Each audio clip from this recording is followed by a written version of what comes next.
Perkenalkan, nama saya Revani Wulandari, kelas 10 IPA 1. Asal sekolah saya dari SMP Negeri 2 Sawalunto.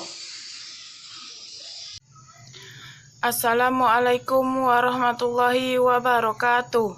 Perkenalkan, nama saya Asi Wulandari dari kelas 10 IPA 1. Assalamualaikum warahmatullahi wabarakatuh. Perkenalkan, nama saya Eliza Sandra, saya kelas 10 IPA 1.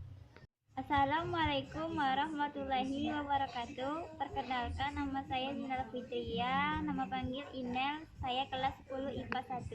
Perkenalkan, nama saya Melda, kelas 10 IPA 1. Perkenalkan, nama saya Nova Gusmanita, kelas 10 IPA 1. Perkenalkan, nama saya Rauda Fira Fasnina. Assalamualaikum warahmatullahi wabarakatuh. Perkenalkan, nama saya Pinker Aswaryarai, kelas 10 IPA 1. Tercatat berbagai serangan terhadap Belanda.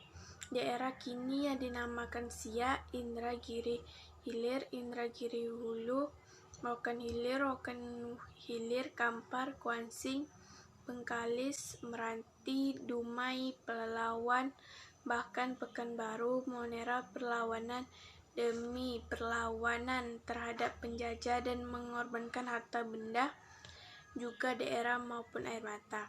Setidak-tidaknya 3 kali Belanda dapat diusir dari bumi pertiwi. Kemenangan Belanda di tangan Riau walaupun kemudian kembali dirampas pihak asing. Taufik Ikram Jamil menulis pada tahun 1759, Raja Mahmud di Siak yang didampingi panglimanya Said Umar menyerang Guntung di muara Sungai Siak. Mereka berhasil merampas benteng Belanda yang kemudian mengusir bangsa asing tersebut dari situ. Tidak lama kemudian penguasa Siak Alamuddin Shah bersama panglimanya Muhammad Ali mengusir Belanda sampai ke Malaka. Tidak lama kemudian penguasa Siak Alamuddin Shah bersama panglimanya Muhammad Ali mengusir Belanda sampai ke Malaka.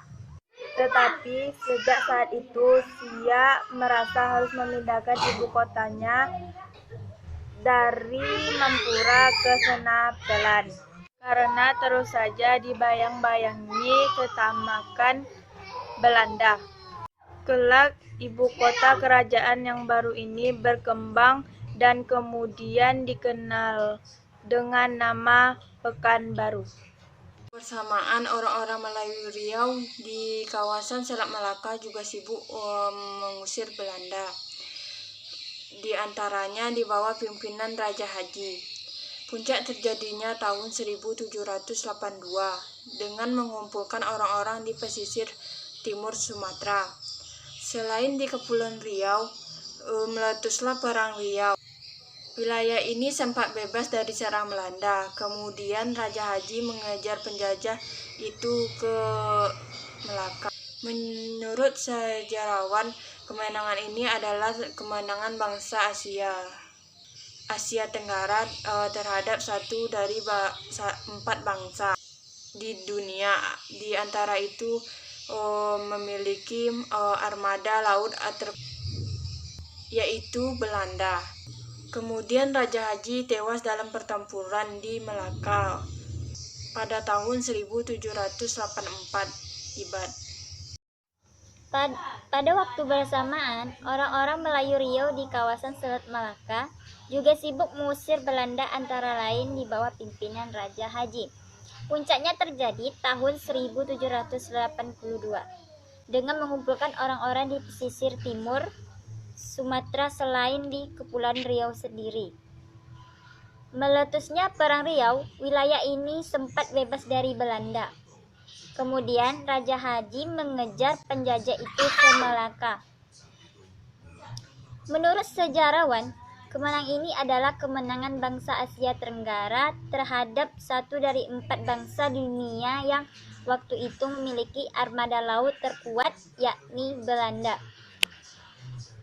Tapi akhirnya Raja Haji tewas dalam pertempuran dengan Belanda di Malaka 1784 atau IBIT. Selama 19 tahun 1820 sampai 1839, Belanda harus pusing keliling menghadapi serangan Tuanku Tembusai yang berperang tidak saja di Riau sekarang, tetapi juga di Sumatera Barat dan Sumatera Utara. Keberanian Tuanku Tembusai yang bernama asli Muhammad Saleh itu menyebabkan dia dijuluki dengan sebutan Patri Tiger van Rokan atau harimau Padri dari Rokan. Berbagai cara licik yang diperankan Belanda untuk menangkap Tuanku Tembusai. Misalnya dengan cara berunding dan kemudian menangkapnya. Seperti dilakukan terhadap sejumlah pokok perjuangan lain.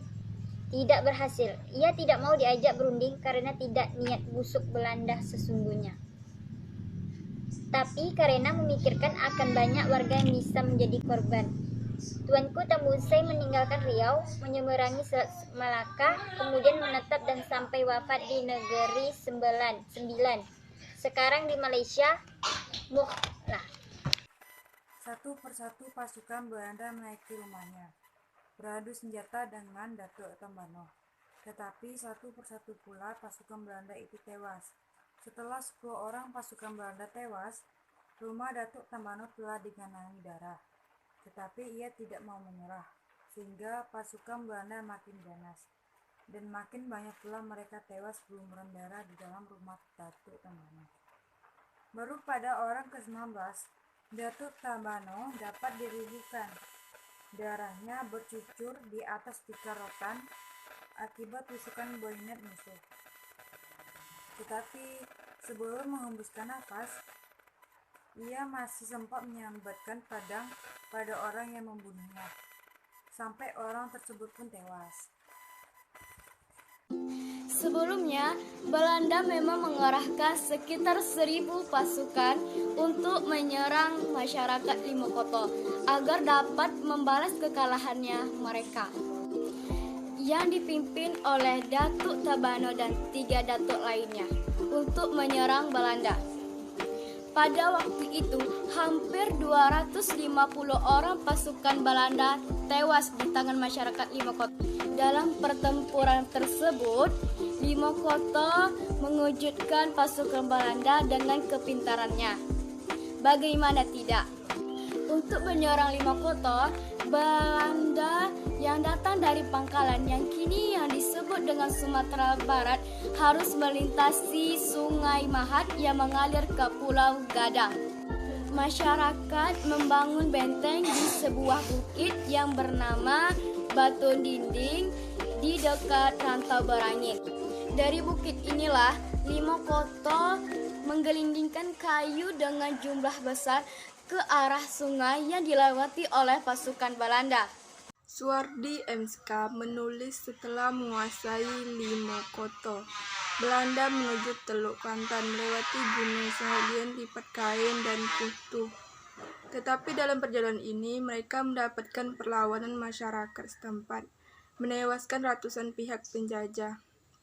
Tercatat beberapa pertempuran di Lubuk Kamacang, Lubuk Tempurung, Lubuk Jambi, Padang Bohai, dan Manggis.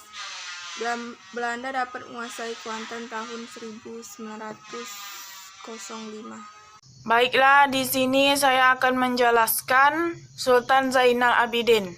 Sultan Zainal Abidin berperang melawan Belanda pada tahun 1901 sampai 1904. Ia menolak bekerja sama dengan Belanda. Beliau mengirim utusan Ipoh, Malaysia, dan Turki untuk meminta bantuan. Sultan akhirnya ditangkap di Pasir Pangarayan. Dibuang ke Sukamiskin sebelum akhirnya dipenjara di Madiun. Ia meninggal di salah satu wilayah di Jawa tersebut. Sultan Zainal Abidin adalah Raja Ternate ke-18 yang berkuasa antara 1486 sampai 1500. Sultan Zainal Abidin adalah penguasa pertama yang menggunakan gelar Sultan sebagai gelar Raja di Ternate, menggantikan gelar Kolonel yang digunakan pendahulunya. Selain itu, Sultan Zainal Abidin juga merombak adat dan pemerintahan kerajaan menjadi syariat Islam sebagai dasar. Beliau menetap di Ambon hingga wafat pada tanggal 4 Juli 1967 dan dimakamkan di Taman Makam Pahlawan KPH Ambon. Pada tanggal 11 Maret 1986, pihak keluarga Kesultanan Tidore memindahkan kerangka Sultan Zainal. Siapa Sultan Zainal Abidin dan keturunannya? Mereka adalah santri-santri Padepokan Giri Kedaton, Gresik tahun 1494. Zainal Abidin berangkat ke Gresik demi memperdalam agama Islam dari Sang Mufti Tanah Jawa. Demikian gelar Sultan Giri. Baiklah, hanya itu yang dapat saya sampaikan. Jika ada kekurangan saya mohon maaf. Saya sudahi. Assalamualaikum warahmatullahi wabarakatuh. Ayo pakai masker.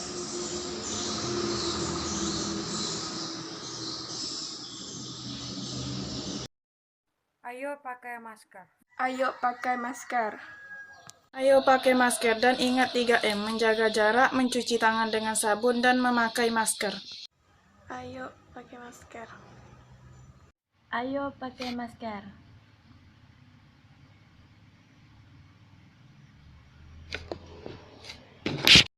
Ayo pakai masker.